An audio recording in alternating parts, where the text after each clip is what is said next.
The subway car lurched forward, and Simone Parker gripped the metal pole tighter, her 9-month belly making balance nearly impossible. The seat beneath her had been a blessing after the long day at work, her swollen feet throbbing in shoes that barely fit anymore. She closed her eyes for just a moment, feeling baby Zoe kick against her ribs. "Move." The sharp command cut through the rumble of the train. Simone opened her eyes to see David standing over her, his jaw clenched in that familiar way that meant trouble. Behind him, his mother Eleanor clutched her designer purse with both hands, her lips pursed in disapproval. "David, don't you dare sit when my mother is standing." His voice boomed across the crowded car, making heads turn. Before Simone could respond, his hands grabbed her arms and yanked her upward. The sudden movement sent a sharp pain through her back as she stumbled, her belly hitting the edge of the metal pole. A gasp escaped her lips. The baby kicked hard as if protesting the rough treatment. Simone's hand instinctively went to her stomach, her breathing shallow. "Stop being so dramatic," David muttered, guiding his mother to the now empty seat. Eleanor settled in with a satisfied smile, not even looking at Simone, who stood swaying with each movement of the train. The car fell silent except for the clacking of wheels on tracks. Simone looked around at the faces staring at her, some concerned, others awkward, a few angry. But no one said anything. No one moved to help. A middle-aged black woman near the window shook her head and looked away. An older white man buried his face deeper in his newspaper. Another jolt sent Simone stumbling again. This time the pain was sharper, radiating from her lower back down her legs. She bit her lip to keep from crying out, tasting blood. "You okay, baby?" David asked, but his tone was cold, performative. He was already scrolling through his phone. Simone nodded, not trusting her voice. But she wasn't okay. Nothing about this was okay. As the train pulled into the next station, she watched couples helping each other off, men offering seats to pregnant women, teenagers giving up spots for elderly passengers. The simple acts of human kindness that seemed so foreign in her own marriage. Her phone buzzed. A text from her best friend Destiny. "How was your doctor's appointment? Everything good with baby girl?" Simone stared at the message, then at David's back as he chatted with his mother about weekend plans that didn't include her. She typed back slowly, "Can I call you later? Need to talk." The train pulled into their station. David was the first off, leaving Simone to navigate the stairs alone while he helped his mother. Each step sent another wave of pain through her body. By the time they reached the street, she was breathing hard, one hand pressed against her back. "What's wrong with you now?" David asked, irritation clear in his voice. "The baby, I think something's wrong. That was really hard when you pulled me up." "Oh, please. Women have been having babies for thousands of years. You're not special." He started walking toward their apartment building, Eleanor at his side, both of them moving at a pace Simone couldn't match. She stopped in the middle of the sidewalk, watching them walk away. People flowed around her like water around a stone. The evening sun cast long shadows, and somewhere in the distance she could hear children playing in a park. Normal sounds of normal lives. But nothing about her life felt normal anymore. The pain came again, sharper this time, and Simone knew something was very wrong. She pulled out her phone and called the number she'd memorized months ago. Dr. Foster's office. "This is Simone Parker. I need to speak to Dr. Foster right away. I think something's wrong with the baby." As she gave her information to the nurse, Simone looked up the street where David and his mother had disappeared around the corner. They hadn't even looked back. For the first time in 3 years of marriage, Simone Parker was completely and utterly alone. And somehow that felt less lonely than being with them. The emergency room's fluorescent lights buzzed overhead as Simone sat on the edge of the examination table, her hospital gown open in the back. Dr. Foster moved the ultrasound wand across her belly, her expression focused but calm. "Baby looks good," Dr. Foster said finally, her warm voice filling the small room. "But your blood pressure is elevated, and there's some tension in your lower back muscles. What happened today, Simone?" Simone hesitated. The whole truth felt too big, too embarrassing. "I fell on the subway. Lost my balance." Dr. Foster paused the ultrasound, her dark eyes meeting Simone's. In the 6 months they'd been working together, the doctor had become more than just a physician. She was one of the few people who asked Simone how she was doing and actually waited for an answer. "Fell how? I was sitting and then I had to get up quickly. My husband's mother needed the seat." The word sounded hollow even to her own ears. "Simone." Dr. Foster set down the ultrasound wand and pulled up a chair. "I've been doing this for 20 years. I've seen all kinds of falls. This pattern of bruising on your arms, that's not from losing your balance. Simone looked down at her arms where David's fingers had gripped her. The marks were already darkening, 5 distinct fingerprints on each side. "It's not what you think," Simone said quickly. "David's not abusive. He just gets frustrated sometimes. His mom has health issues, and when someone grabs you hard enough to leave bruises while you're 9 months pregnant, that's abuse." Dr. Foster's voice was gentle but firm. "And it's dangerous for both you and the baby." The words hung in the air between them. Simone had thought the same thing 100 times, but hearing someone else say it made it real in a way that terrified her. "Where is your husband now?" Dr. Foster asked. Simone pulled out her phone. No missed calls. No texts. It had been 3 hours since she'd taken the cab to the hospital. "I don't know. I called him when I got here, but he didn't answer." Dr. Foster was quiet for a moment. "Do you have somewhere safe to go tonight? Someone who can be with you?" The question made Simone's chest tight. When was the last time someone had asked if she felt safe? When was the last time she'd felt safe? "I could call my mother," she said softly. "I think that's a good idea." Dr. Foster handed her a card. "This is for a counselor who specializes in supporting women during pregnancy. And this," she handed her another card, "is for a legal advocate. Just in case you ever need to know your options." Simone stared at the cards. 6 months ago she would have been offended.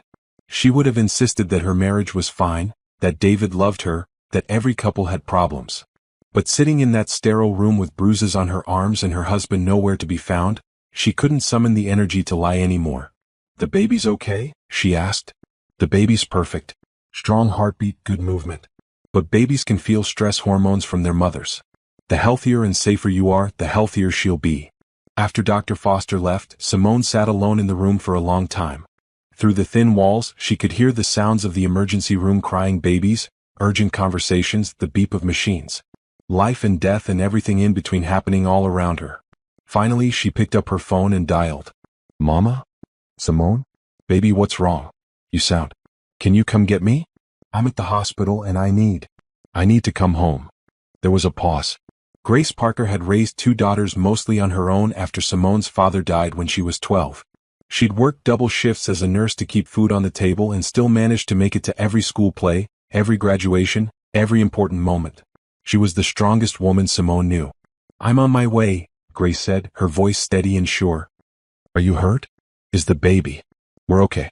But Mama, I think I made a mistake." "We'll figure it out, baby girl. Just stay put. I'll be there in 20 minutes. As Simone waited, she thought about the woman on the subway who had shaken her head and looked away. How many times had she been that woman? How many times had she seen something wrong and chosen not to get involved? Her phone buzzed. Finally, a text from David. "Where are you?"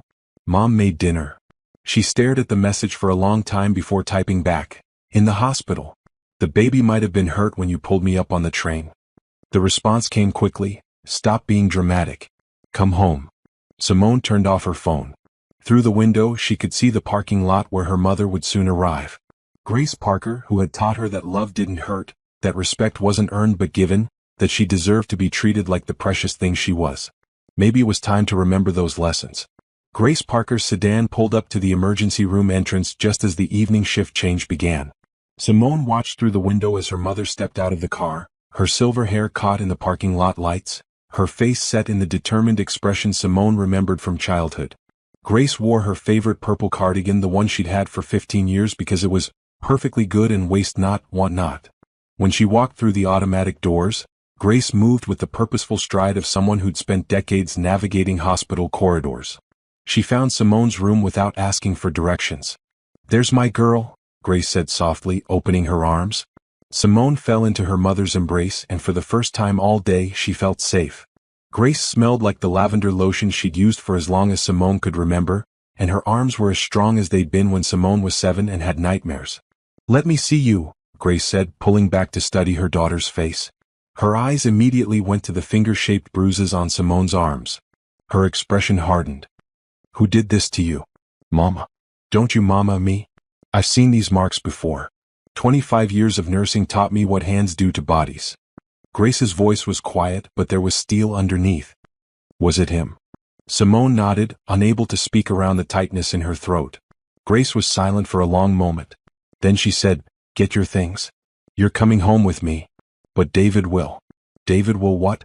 come to my house and put his hands on my pregnant daughter again? Grace's eyebrows rose. Let him try. The drive to Grace's house took 20 minutes through familiar neighborhoods. They passed the elementary school where Simone had learned to read, the church where she'd been baptized, the corner store where Grace had bought penny candy when money was tight but love was abundant. Grace's house sat on a quiet street lined with oak trees. It was small, 2 bedrooms, 1 bathroom, a kitchen that barely fit a table, but it had been home to Simone and her sister Carmen until they'd grown up and moved out. The front porch light was on, as it had been every night of Simone's childhood. You still have your key? Grace asked as they pulled into the driveway. Simone nodded, patting her purse. She'd never taken it off her keychain, even though she hadn't used it in 3 years. Inside, the house smelled like the vanilla candles Grace loved and the faint scent of the meal she'd been cooking when Simone called.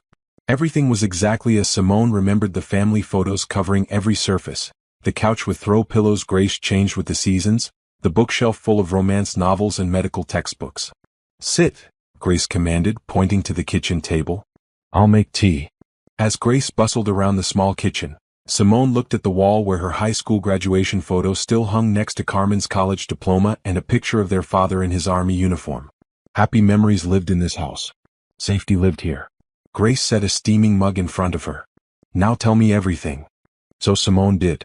She told her about the subway incident, about David's increasing irritation with her pregnancy, about the way he'd started treating her like an inconvenience instead of his wife. She talked about Eleanor's constant criticisms and David's unwillingness to defend her.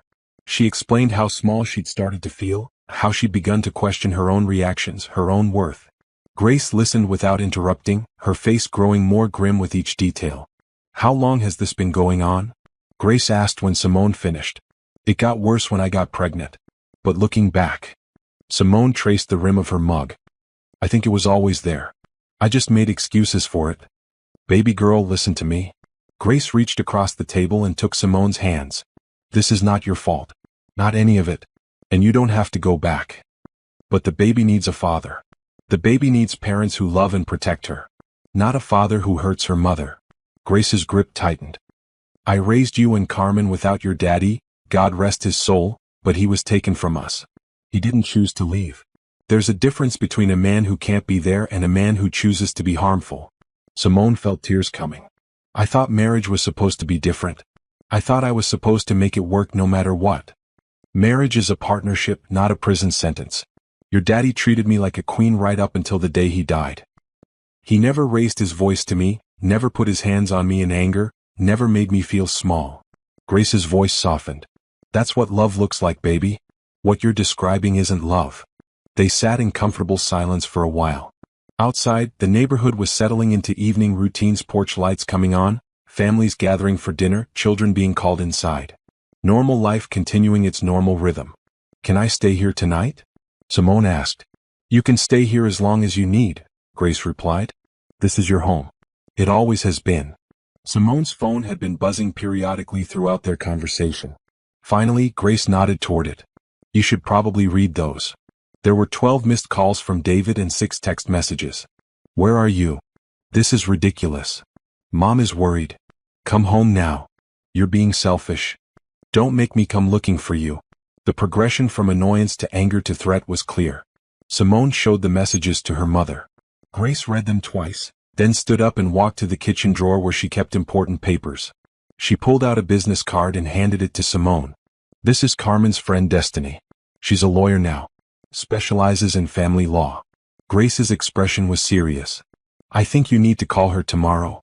Simone took the card, remembering Destiny from high school, smart, fierce, never one to back down from a fight. Mama, I'm scared. That's okay, baby. Being scared means you're paying attention. But you're not alone anymore. Grace helped her daughter to her feet. Come on. Let's get you settled in your old room. Tomorrow we'll figure out the next steps. As they walked down the hallway, Simone noticed that Grace had never changed anything in her bedroom. The twin bed with its lavender comforter, the desk where she'd done homework, the mirror where she'd practiced her valedictorian speech. It was a shrine to the girl she used to be, confident, ambitious, full of dreams about the future. Maybe that girl was still in there somewhere, just waiting to be remembered. Simone woke to the smell of bacon and the sound of her mother moving quietly around the kitchen. For a moment she forgot where she was. Then she remembered the subway, the hospital, coming home. She was in her childhood bedroom, 36 weeks pregnant, starting over. The clock read 7:30 a.m. Her phone showed 17 missed calls from David, all between midnight and 3 a.m. She turned it off without reading the new messages. "Morning, sleepyhead," Grace called from the kitchen. "Made your favorite." Simone padded out in her pajamas to find the table set with pancakes, bacon, and fresh fruit. Grace believed in feeding people when they were hurting. It was her primary love language. "You didn't have to do all this, Mama." "Course I did. You're eating for two and yesterday was a lot." Grace poured orange juice into Simone's glass. "Sleep okay?" "Better than I have in months." It was true. She'd slept deeply, without the tension that had become normal, without listening for David's mood in the way he closed doors or moved around the apartment. As they ate, Grace said casually, "I called in a favor. My friend Janet works at the courthouse. She's going to get us in to see Destiny this morning." "Mama, I haven't even decided." "Baby girl, look at your arms." Grace's voice was gentle but firm. "Look at what happened yesterday. You don't have to decide anything permanent, but you need to know your options. Knowledge is power." After breakfast, they drove downtown to the law offices where Destiny Williams worked. The building was modern glass and steel, intimidating in its efficiency. Simone felt underdressed in her maternity jeans and one of Grace's cardigans. Destiny met them in the lobby. She'd grown from the scrappy teenager Simone remembered into a polished professional, sharp suit, confident posture, but the same determined eyes. "Simone." Destiny hugged her carefully, mindful of her belly. "Look at you, Mama. How are you feeling?" "Honestly? Like my whole life just fell apart." "Good. That means you're seeing clearly." Destiny's smile was warm but serious. "Come on, let's talk." Her office was on the 15th floor with a view of the city. The walls were covered with diplomas and photos. Destiny with judges, politicians, other lawyers. But on her desk was a small frame with a picture of her and Simone at high school graduation, arms around each other, laughing at something long forgotten. "Mrs. Parker, would you like some water?" "Coffee?" Destiny offered. "I'm fine, baby. Take care of my girl." Destiny opened a legal pad and looked at Simone. "Tell me everything." So for the second time in 12 hours, Simone recounted her story. But this time, Destiny asked questions, specific questions about dates, incidents, witnesses. She took notes steadily, her expression growing more serious. "Has he ever hit you with a closed fist?" Destiny asked. "No." "Thrown objects?" "No." "Threatened you directly with physical harm?" Not exactly. But sometimes the way he looks at me." Simone trailed off. "That's intimidation." "It counts." Destiny made another note. "What about financial control? Does he limit your access to money, credit cards, bank accounts?" Simone thought about it. "We have joint accounts, but he gets upset if I spend money without asking. He says it's because we're saving for the baby, but you feel like you need permission." "Yes." "Isolation? Has he discouraged you from seeing friends, family?" "He doesn't like it when I go to Mama's house. Says she fills my head with ideas." Simone looked at Grace. "That's why I stopped visiting as much." Grace's jaw tightened, but she stayed quiet. Destiny wrote for several more minutes, then set down her pen. "Simone, what you're describing is a pattern of emotional and psychological abuse with escalating physical elements. The incident on the subway was assault. But he didn't mean to hurt the baby. Intent doesn't matter. Impact does. He grabbed you hard enough to leave bruises while you were heavily pregnant, and you ended up in the emergency room." Destiny leaned forward.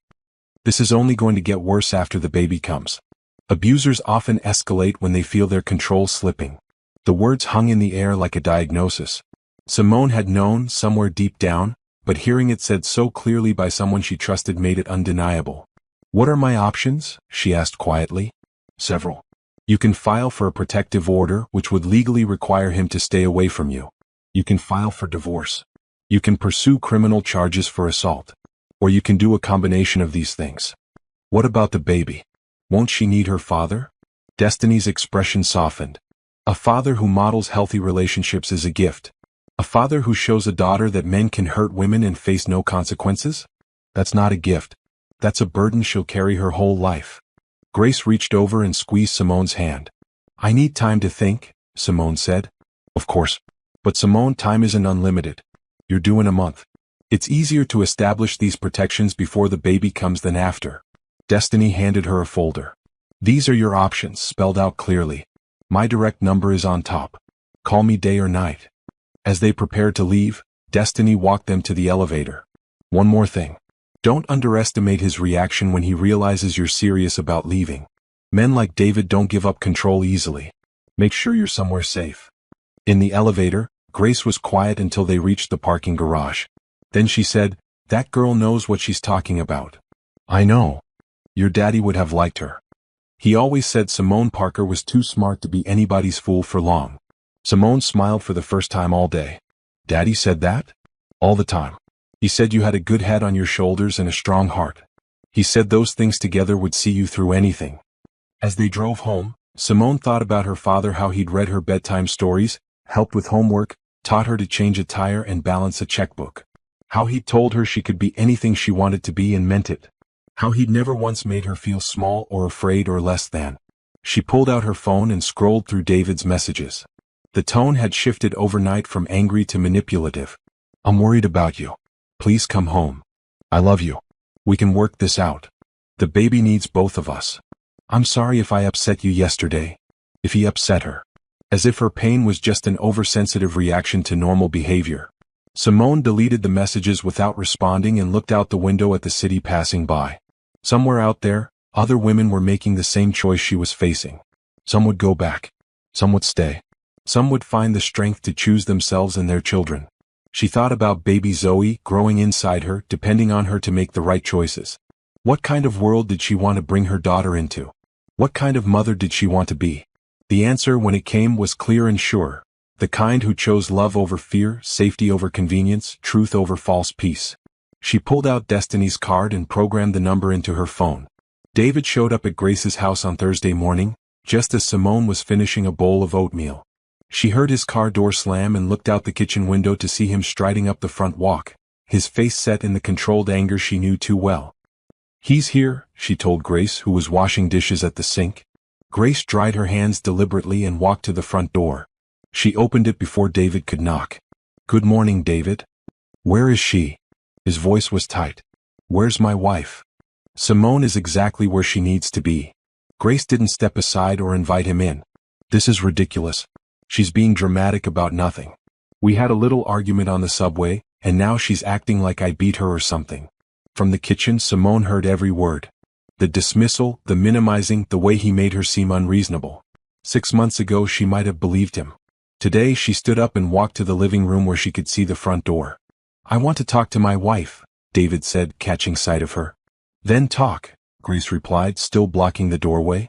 David's jaw clenched. He clearly hadn't expected Grace to refuse him entry.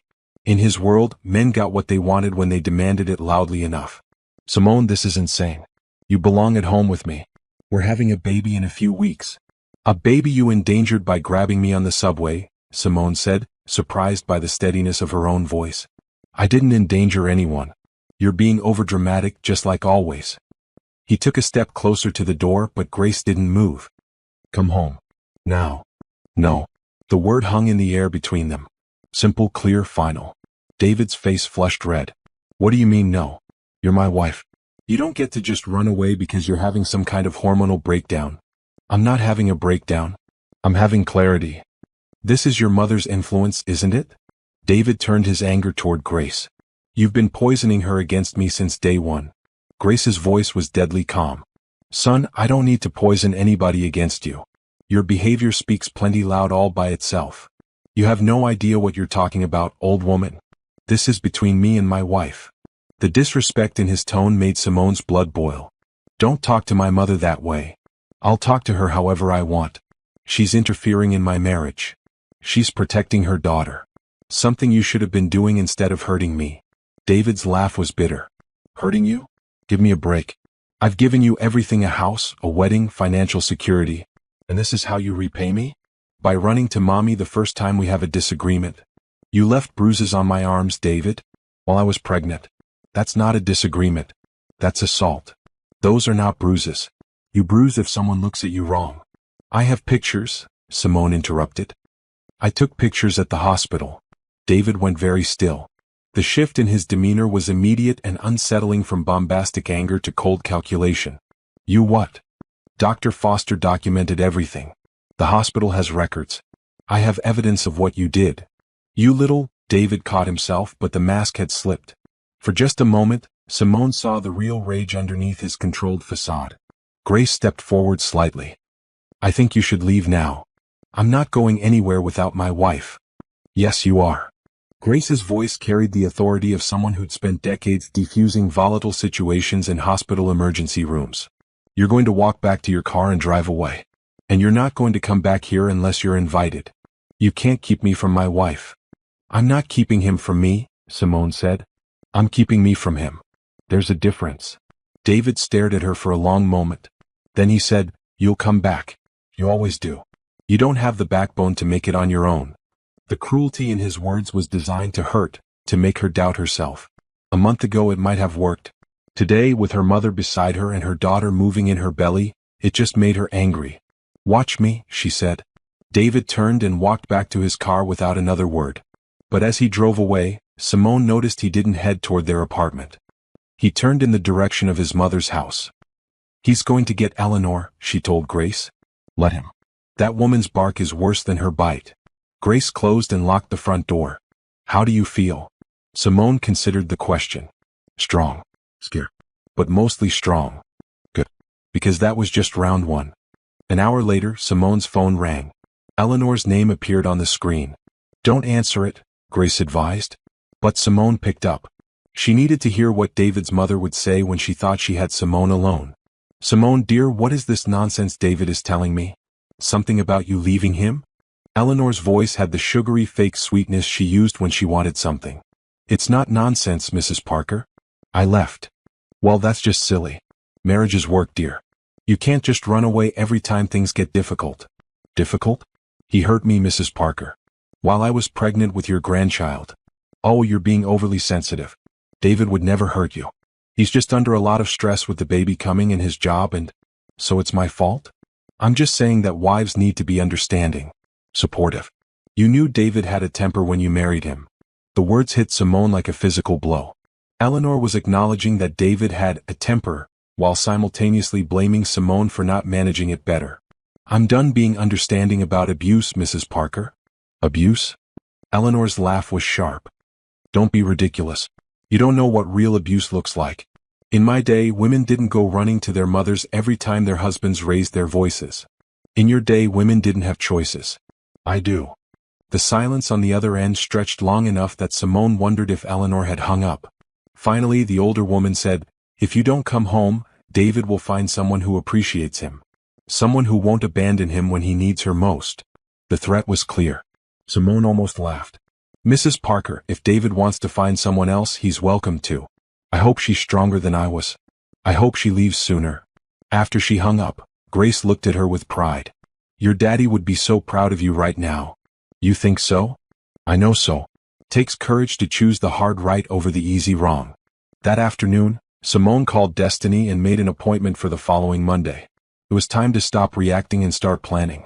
Time to build a life for herself and Zoe that was based on safety, respect, and love. As she made the call, baby Zoe kicked strongly as if she approved of the decision. Simone smiled and rubbed her belly.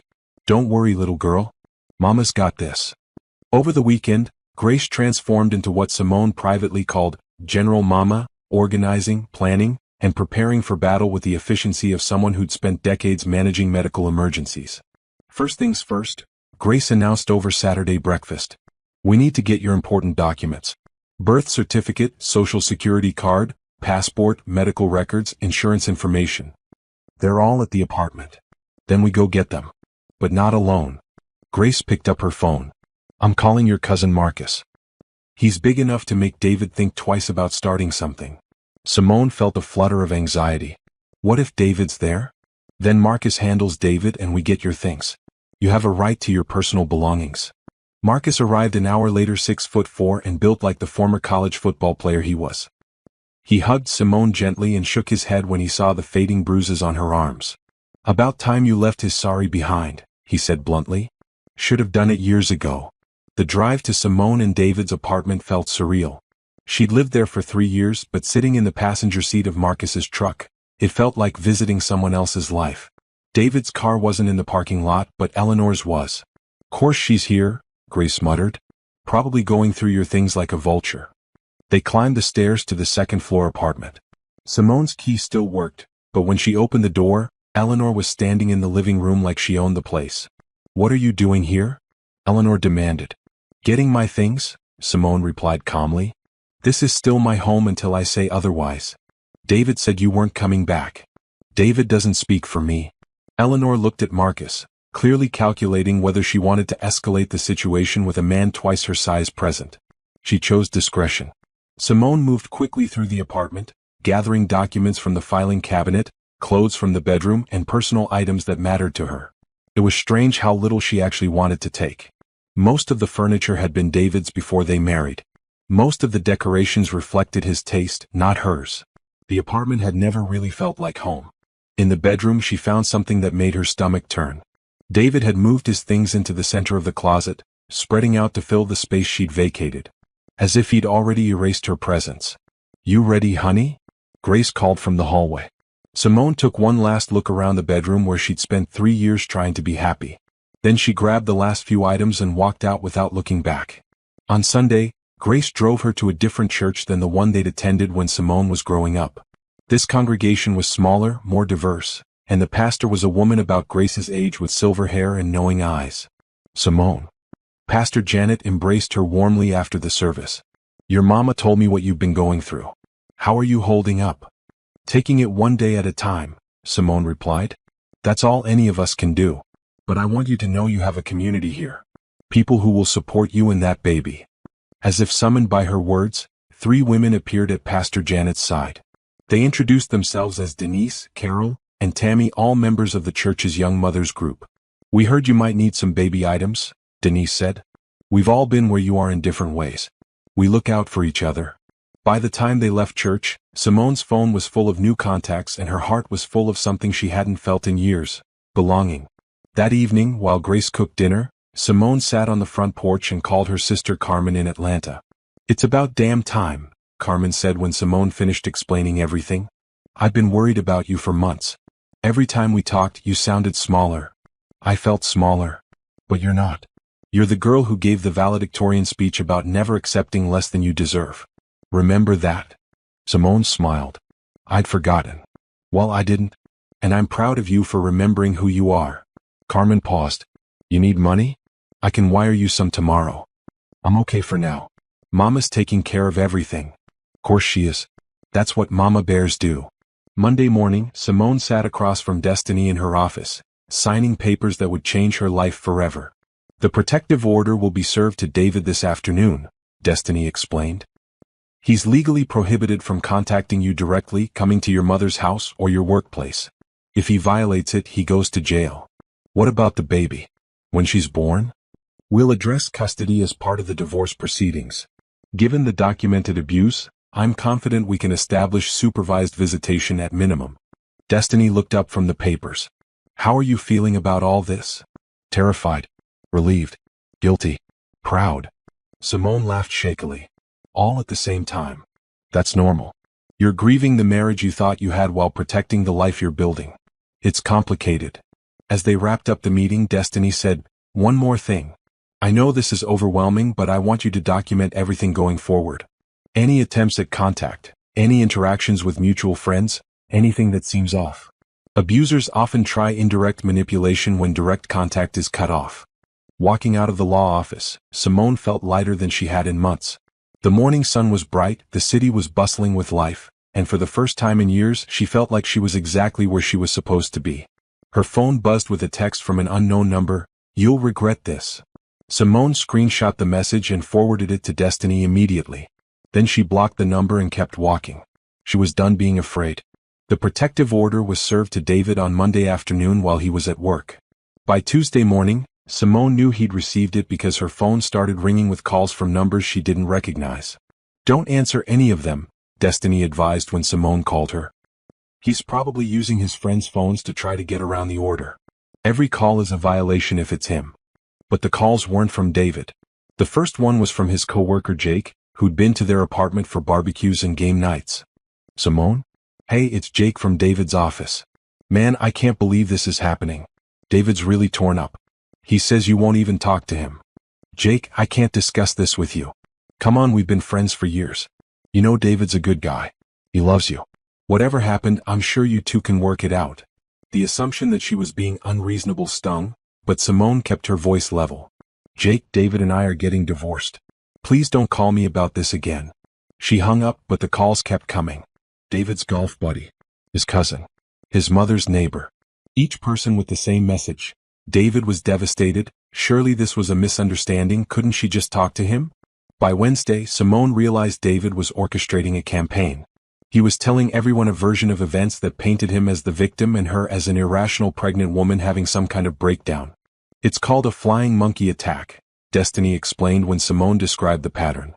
He can't contact you directly, so he's sending other people to do it for him. It's manipulation disguised as concern. The worst call came from David's Aunt Patricia, a woman Simone had genuinely liked during their marriage. Honey, I know family business can be complicated, Patricia said in her warm southern accent. But David is family and family forgives. Whatever he did, I'm sure he's sorry. And that baby needs her daddy. Patricia, David hurt me. Physically. While I was pregnant. There was a long pause. Then Patricia said, well, men sometimes don't know their own strength. And pregnancy can make women sensitive to things. The words hit Simone like a slap. Patricia was blaming her pregnancy hormones for her reaction to being assaulted. I have to go, Simone said and hung up. That afternoon, Grace found her crying in her old bedroom. What's wrong, baby girl? Simone told her about the calls, about the way David's family and friends were making her feel crazy for leaving. They're gaslighting you, Grace said firmly. Making you question what you know to be true. Your daddy had a word for people like that. What? Fool makers. People who try to make you act like a fool by pretending up is down and black is white. Grace sat on the edge of the bed. But you're too smart to be anybody's fool, remember? That evening, Simone's phone rang one more time. The caller ID showed David's brother Michael, the one family member she'd always respected. Against her better judgment, she answered. Simone, I don't want to upset you, Michael said carefully. But I have to ask, are you sure about all this? David's? Well, he's not handling it well. He's been drinking, missing work. Eleanor called me crying because she's afraid he might hurt himself. The manipulation was subtle but clear. If David hurt himself, it would be Simone's fault for leaving him. Michael, I'm sure. David put his hands on me while I was pregnant. That's not something I can forgive or forget. I believe you, Michael said, and Simone felt a rush of relief. But you know how our family is. We don't give up on people easily. I'm not giving up on David. I'm protecting myself and my daughter. I get that. I really do. But maybe there's a middle ground? Counseling? A trial separation instead of divorce. Simone thought about the finger-shaped bruises, the hospital visit, the way David had walked away while she stood in pain on the sidewalk. There's no middle ground between safe and unsafe, Michael. I choose safe. After she hung up, Grace brought her a cup of tea and sat beside her. You know what I'm proudest of? Grace said. What? Every single one of those people tried to make you doubt yourself and you didn't budge. Not once. You know who you are and what happened to you, and nobody's going to convince you otherwise. Thursday brought a new challenge. Simone's supervisor at work called to ask if she'd be returning after maternity leave. I want to, Simone said. But I may need to make some changes to my schedule.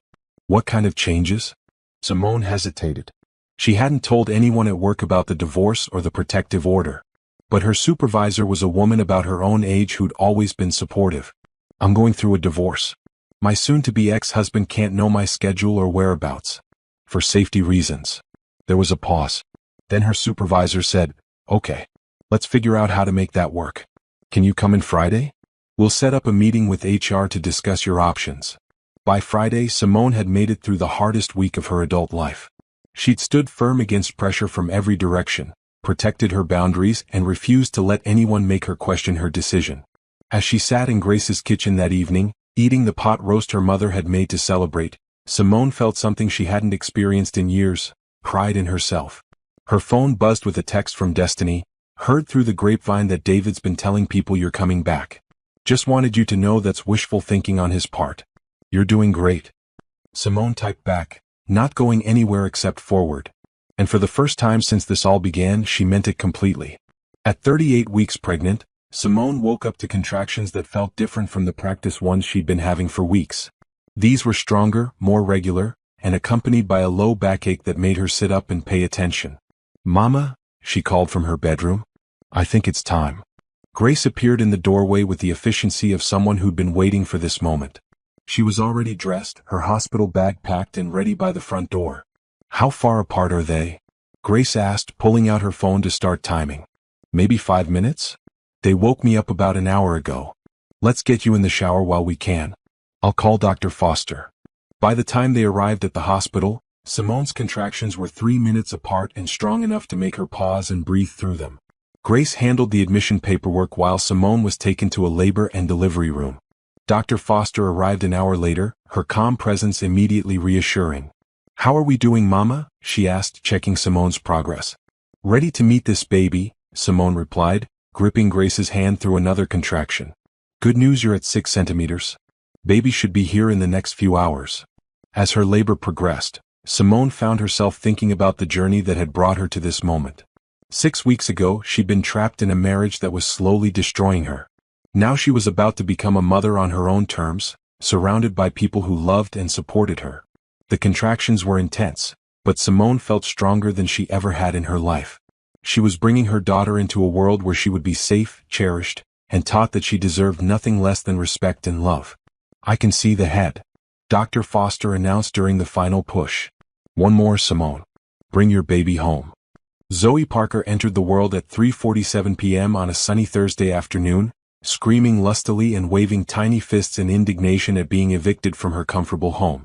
She's perfect, Grace whispered, tears streaming down her face as Dr. Foster placed the baby on Simone's chest.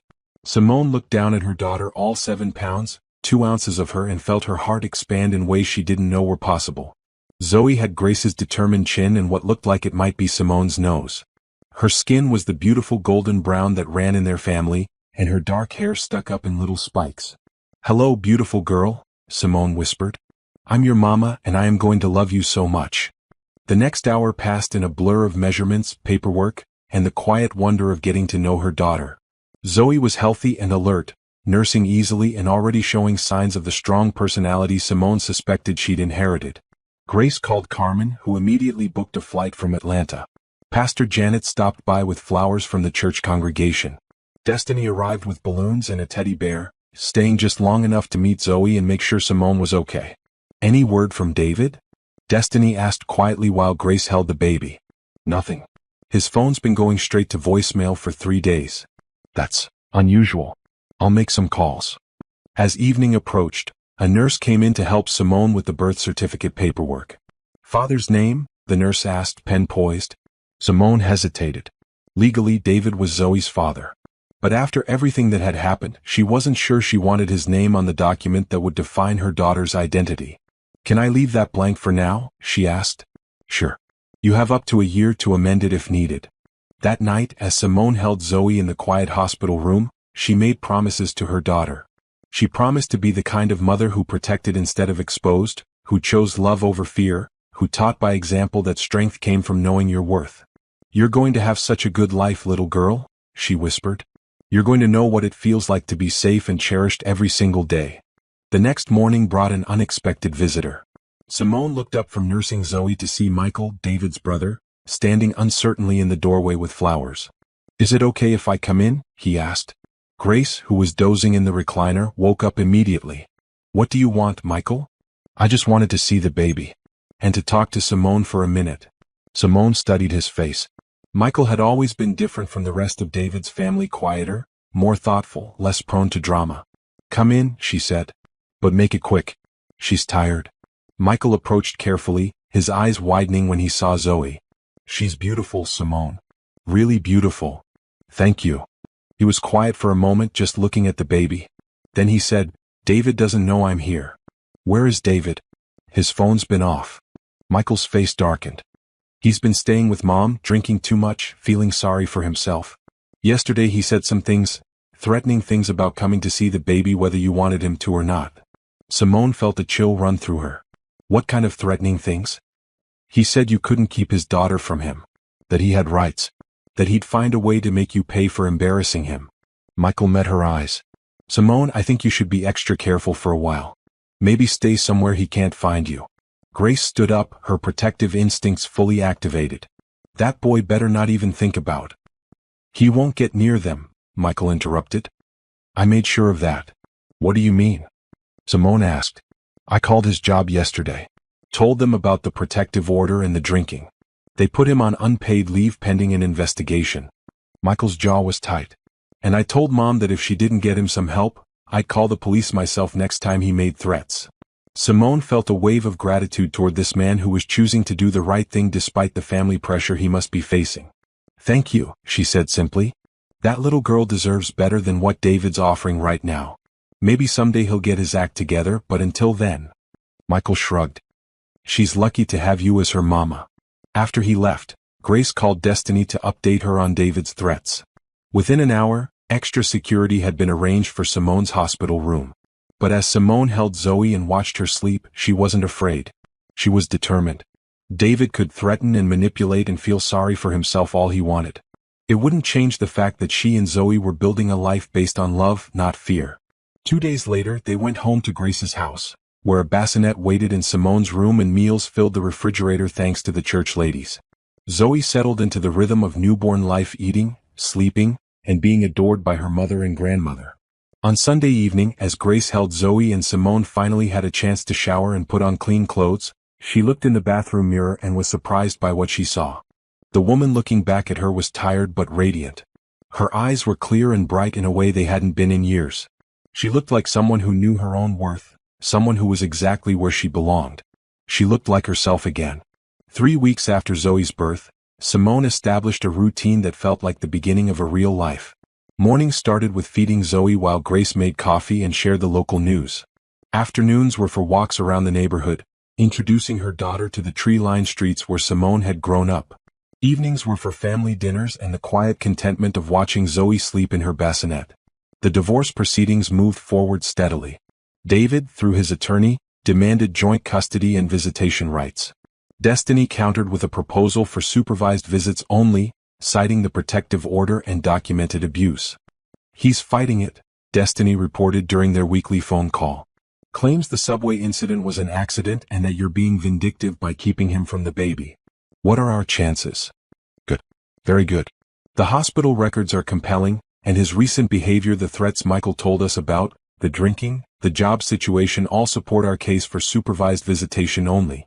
Meanwhile, life was blooming in unexpected ways. Simone's maternity leave gave her time to rediscover herself outside of the marriage that had been slowly erasing her. She read books again, novels she chose because she wanted to, not because David approved of them. She started a journal, documenting Zoe's milestones and her own thoughts about motherhood and independence. Carmen came to visit when Zoe was a month old, taking the train from Atlanta with a suitcase full of baby clothes and opinions about David. I never liked him, Carmen announced over dinner on her first night. Too controlling. Always had to be the center of attention. You never told me that, Simone said. Would you have listened? You were so determined to make that marriage work. Carmen reached across the table to squeeze her sister's hand. But look at you now. You're glowing, Simone. I haven't seen you this happy in years. It was true. Despite the stress of the divorce and the challenges of new motherhood, Simone felt lighter than she had since before her wedding. She was making decisions based on what was best for her and Zoe, not on managing David's moods or meeting his expectations. The church community continued to be a source of support. Pastor Janet stopped by weekly, not to preach but to check on Simone's emotional well-being. The young mothers group brought meals and offered to babysit so Simone could attend the divorce proceedings or simply take a nap. This is what community looks like, Grace said one evening as they cleaned up after yet another meal provided by church friends. People who show up without being asked, who help without expecting anything in return. 6 weeks after Zoe's birth, Simone had her postnatal appointment with Dr. Foster. Everything was healing well and Zoe was thriving. How are you feeling emotionally? Dr. Foster asked as she finished the examination. The postpartum period can be challenging under the best circumstances, and you've had additional stressors. Better than I expected, honestly.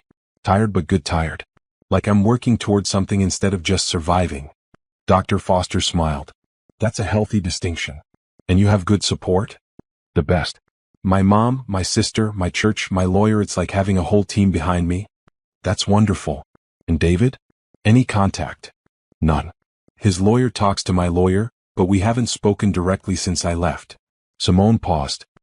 His brother stops by occasionally to check on Zoe, but he always calls first and respects my boundaries. Good. Consistency in boundaries is important, especially during this transition period. Walking out of the doctor's office with Zoe in her carrier, Simone felt a sense of accomplishment. 2 months ago, she'd been a frightened pregnant woman accepting abuse as normal. Today, she was a confident mother building a safe, healthy life for herself and her daughter. Her phone buzzed with a text from an unknown number. "Saw you at the doctor's office. Baby looks healthy. We need to talk." Simone's blood went cold. David was watching her, following her movements despite the protective order. She immediately forwarded the message to Destiny and called Grace. "Come pick me up at Dr. Foster's office," she said when Grace answered. "Don't bring Zoe's car seat. I have her with me, but I need you to drive." Grace arrived within 10 minutes, her face grim. As they drove home, Simone explained about the text. "That boy has lost his mind," Grace muttered. "Stalking you with a baby in tow. I'm calling Destiny as soon as we get home. This has to be violation of the protective order." At home, Grace took Zoe while Simone called her lawyer. Destiny was in court, but her assistant took the information and promised to get back to her within the hour. While they waited, Simone found herself looking out the windows, checking the street for unfamiliar cars. The sense of safety she'd been building felt suddenly fragile. "Baby girl," Grace said gently, "don't let him take your peace. You're safe here. We're all safe here. But for how long? He knows where I am. He knows my schedule. Then we change the schedule. We take precautions. But we don't let fear run our lives." Destiny called back an hour later with news. "I've filed a motion for violation of the protective order. The judge will review it tomorrow, and if it's granted, David will be arrested. In the meantime, I'm arranging for extra patrol cars in your neighborhood." That evening, as Simone fed Zoe her bedtime bottle, she thought about the text message and what it represented. David wasn't accepting the reality of their separation. He was escalating, becoming more desperate and therefore more dangerous. But looking down at Zoe's perfect little face, Simone felt her resolve strengthen. This baby would never know the fear that had defined her mother's marriage. She would grow up understanding that love meant safety, that respect was non-negotiable, that she deserved to be cherished. "Mama's going to make sure you have everything I didn't know I deserved," Simone whispered to her daughter. Starting with peace. Outside, a police car drove slowly past the house, the first of many that would patrol the neighborhood over the coming weeks. Simone was grateful for the protection, but she knew the real safety came from the decisions she'd made and continued to make every day. She was choosing herself and her daughter. She was choosing freedom over fear, truth over false peace, a difficult reality over a comfortable lie. And for the first time in her adult life, those choices felt not just right, but inevitable. The courtroom was smaller than Simone had expected, with fluorescent lighting that made everyone look tired.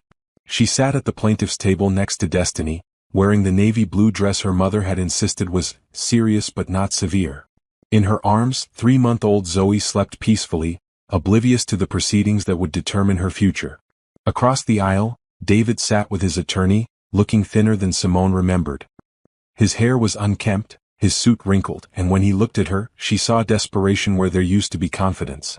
"All rise for the Honorable Judge Patricia Williams," the bailiff announced. Judge Williams was a black woman in her 50s with silver-streaked hair and sharp eyes that missed nothing. She reviewed the case file silently before looking up at both parties. "This is a petition for supervised visitation modification in the matter of Parker versus Parker. I've reviewed the documentation regarding the protective order violation, the hospital records from the subway incident, and the character witnesses from both sides." Her gaze shifted between Simone and David.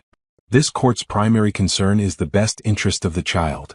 David's attorney spoke first, painting a picture of a man who'd made mistakes but deserved a relationship with his daughter. He emphasized David's completion of an anger management course and his entry into counseling. "My client has taken responsibility for his actions and is committed to being a positive presence in his daughter's life," the lawyer concluded. Then it was Destiny's turn. She presented the evidence methodically: the hospital records, the photographs of Simone's bruises, the threatening text messages, the violation of the protective order. "Your Honor, this is a pattern of escalating behavior from someone who views his family as property to be controlled rather than people to be loved. The petitioner has made no contact with his daughter since her birth 3 months ago, except to stalk and intimidate her mother. This is not the behavior of someone ready for unsupervised access to a vulnerable child." Judge Williams asked several questions about David's completion of his court-ordered programs and Simone's willingness to facilitate a relationship between father and daughter under appropriate supervision. "I want Zoe to know her father," Simone said when called to testify. "But only if he can be safe for her. Only if he can treat her with the respect and gentleness every child deserves." "And if the court orders supervised visitation, you would comply?" "Yes, Your Honor. As long as appropriate safeguards are in place." David testified last, and Simone watched him try to summon the charm that had once swept her off her feet. He apologized for his mistakes, claimed he'd changed, insisted he just wanted to be a father to his daughter. But when Judge Williams asked him specifically about the subway incident, his mask slipped. "I was trying to help my mother and Simone overreacted. Pregnancy hormones can make women sensitive to normal interactions." The judge's eyebrows rose. "Mr. Parker, you're describing grabbing your pregnant wife hard enough to leave bruises and send her to the emergency room as a normal interaction?" "I didn't mean to hurt her. She's just fragile." Judge Williams made a note and looked at David for a long moment. "Mr. Parker, taking responsibility means acknowledging the impact of your actions, not minimizing them or blaming the victim." 20 minutes later, the judge rendered her decision. "The court finds that while Mr. Parker has completed the required anger management course, his testimony today demonstrates a continued lack of understanding regarding the severity of his actions and their impact on his family. Therefore, the court orders supervised visitation only, to take place at the County Family Services Center, 2 hours every other Saturday with reassessment in 6 months. Simone felt a wave of relief so strong it made her dizzy. Zoe would be safe. The system had worked. As they left the courthouse, David approached them in the hallway. Destiny immediately stepped between him and Simone, but he held up his hands. "I just want to say..." He looked at Zoe, who was awake and looking around with bright, curious eyes. "She's beautiful, Simone. She looks like you." For just a moment, Simone saw a glimpse of the man she'd married, the one who could be gentle when he chose to be. But then he continued, "This isn't over. She's my daughter too." "No," Simone said quietly. "It is over. We're over. What happens now is up to you, whether you want to be part of Zoe's life in a healthy way or not at all." As David walked away, Simone felt the final piece of her old life click into place behind her. The marriage was legally dissolved. The custody arrangement protected Zoe. The future was theirs to build. 6 months later, Simone sat in the same courtroom for the reassessment hearing. David had attended exactly 3 of his scheduled visits, showing up late and leaving early each time. He'd stopped going to counseling after 2 months. His supervised visits had been inconsistent and marked by his obvious discomfort with the constraints. This time, when Judge Williams asked if he wanted to continue with visitation, David's attorney requested a postponement. "My client is reassessing his priorities at this time." Translation: David was giving up. Rather than do the hard work of becoming a safe parent, he was walking away. Simone felt no satisfaction in his choice, only sadness for the relationship Zoe would never have and relief that her daughter would be spared the confusion of an inconsistent, unreliable father. A year after leaving David, Simone was thriving. She'd returned to work part-time, with a flexible schedule that allowed her to be present for Zoe while building her career. She'd started taking evening classes toward a degree in social work, inspired by her own journey to help other women in similar situations. Grace had officially retired to focus on being the world's most devoted grandmother. Carmen visited monthly, and the church community had become an extended family that celebrated every milestone in Zoe's young life. On a sunny Saturday morning, Simone walked through the same park where she'd heard children playing the day she left David. Now Zoe was crawling on a blanket while Simone and Grace watched her explore grass and leaves with the wonder of someone discovering the world. "Look at her go," Grace said, laughing as Zoe determinedly pursued a butterfly that had landed just out of reach. "She's fearless," Simone observed. "I want her to stay that way." "She will. She's got good examples." Simone's phone buzzed with a text from Destiny. Finalization papers came through. "It's official, you're free." The divorce was complete. The last legal tie to David was severed. Simone Parker was officially and entirely her own person again. As she watched Zoe babble happily at the butterfly, Simone thought about the journey that had brought them here. The pain, the fear, the moments of doubt, the overwhelming love that had given her strength when she thought she had none left. "Zoe's going to know what healthy love looks like," she said to Grace. "She's going to know that she's worthy of respect and kindness and safety." "Yes, she is. Because she's got a mama who figured that out for herself first." The butterfly finally landed on Zoe's outstretched hand. She looked at it in wonder, then up at Simone with a smile so bright it could have powered the whole city. In that moment, Simone knew with absolute certainty that every difficult choice had been worth it. Every moment of fear, every tear, every sleepless night had led to this, a life built on truth, a daughter who would grow up strong and free, a future full of possibilities. The woman who had been yanked from her seat on the subway 9 months pregnant was gone. In her place was someone stronger, wiser, and unshakably sure of her own worth. Someone who would never again accept less than she deserved. Someone who had learned that the greatest love sometimes requires the courage to say no to what's hurting you and yes to what sets you free. As they packed up their picnic to head home, Simone looked back at the park one more time. Somewhere out there, other women were facing the same choice she'd faced. Some would make it sooner, some later, some not at all. But for those who found the strength to choose themselves and their children, there was this: a life on the other side of fear. A life where love meant safety, where respect was given freely, where no one had to earn the right to be treated with basic human dignity. A life worth fighting for.